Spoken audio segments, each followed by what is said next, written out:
Greetings and welcome to another impressions video here at Words About Games, and today we're going to be looking at Half-Life Alyx. Half-Life Alyx is a brand new spin-off set in Valve's legendary Half-Life universe, set between the first and second games in the series. Players take on the role of Alyx, who embarks on a dangerous mission to rescue her father from the Combine before he's tortured and killed, allowing players to immerse themselves in City 17 in a whole new way, thanks to the game being built from the ground up for virtual reality. Half-Life Alyx is a big deal, not just because it's the next new chapter in the Half-Life series, 13 years after the release of Half-Life 2 Episode 2, and many years since the very idea of a new Half-Life game became a meme. No, this is a big deal for virtual reality as a whole. While there have been many fantastic VR games released in the past few years since Oculus Rift, Vive, and PSVR all hit the market, none have truly crossed over into the mainstream in any real meaningful way. The simple fact that this is a new Half-Life game means that more people have looked at Alyx than probably paid attention to every VR game that was released in 2019. Not that I'm suggesting that people will suddenly flock to buy headsets simply to play Half-Life Alyx, but this elevates the game, making it more than just another Half-Life, as if that wasn't pressure enough. Half-Life Alyx, whether by design or not, is about to become a defining game of virtual reality.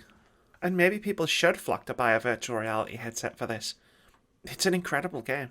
I've been trying to refrain from using the word experience when describing it, because so many VR games have ended up boiling down to simply being interactive experiences rather than feeling like fully fledged games.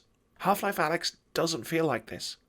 It's a remarkable experience for sure, but it also feels like a full game. Not much different than playing a previous Half-Life or any other game, aside from the fact that you're in virtual reality when you play it.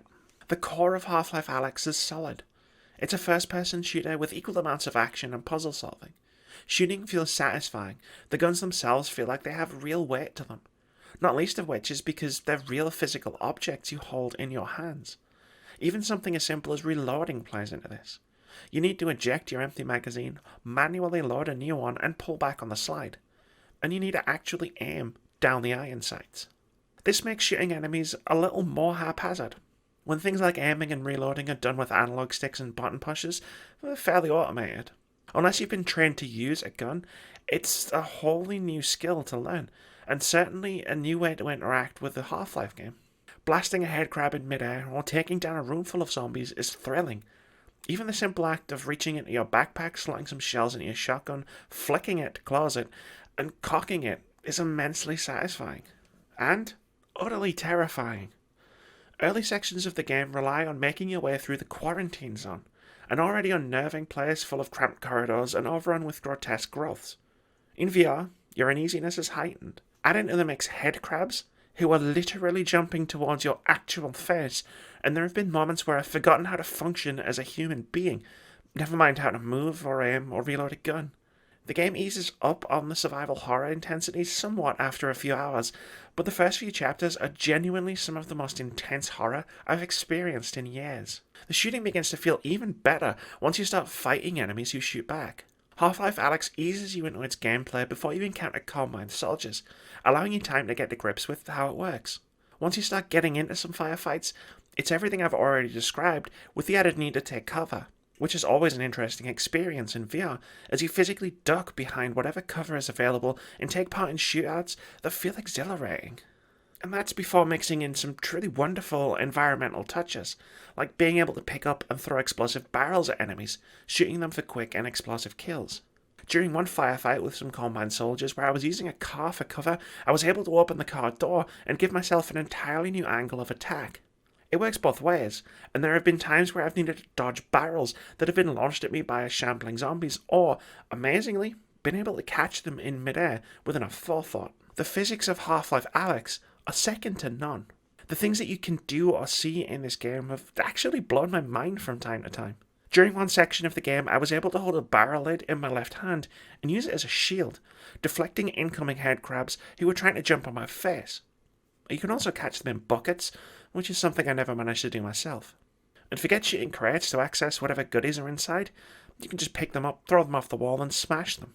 Half-Life Alyx is full of moments like this, where an unorthodox approach to self-defense or exploration can yield incredible results that simply wouldn't be possible outside of virtual reality. And it feels amazing. Valve also solved one annoying quirk of virtual reality. awkwardly reaching out to try to pick up objects with the gravity gloves.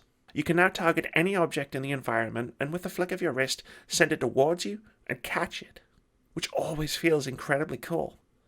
It takes a little getting used to, but after around an hour, I was catching stuff and storing it in my backpack by physically putting it over my shoulder, like a pro.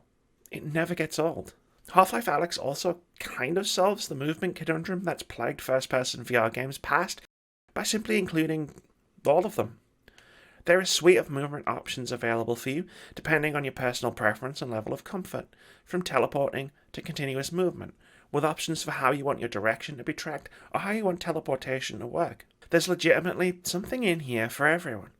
Although coming back through my recorded footage, blinking teleportation might not make for the most friendly viewing experience, even if it was the most friendly experience for my stomach. Half-Life Alyx is a roaring success, both as a new entry into the Half-Life franchise and as a virtual reality game. It's well served as a great reintroduction to the world of Black Mesa and City 17 and sets a new benchmark for VR gaming, showing us exactly what virtual reality can do in 2020. Everything from moving and shooting to mundanities such as picking up objects or reloading a gun feels incredible and satisfying. Whenever I wasn't playing Half-Life Alyx, all I was thinking about was when I'd get to slip my headset back on and dive back into its world again. And if you want a PC VR headset, you cannot miss out on this amazing experience. Thanks very much for watching this video. If you enjoyed it or found it useful, consider sticking around here at Words About Games.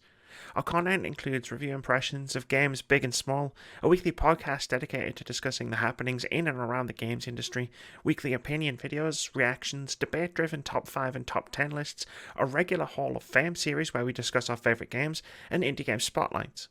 We also stream every Friday and Saturday at twitch.tv/wordsaboutgames. Most importantly, have a brilliant day.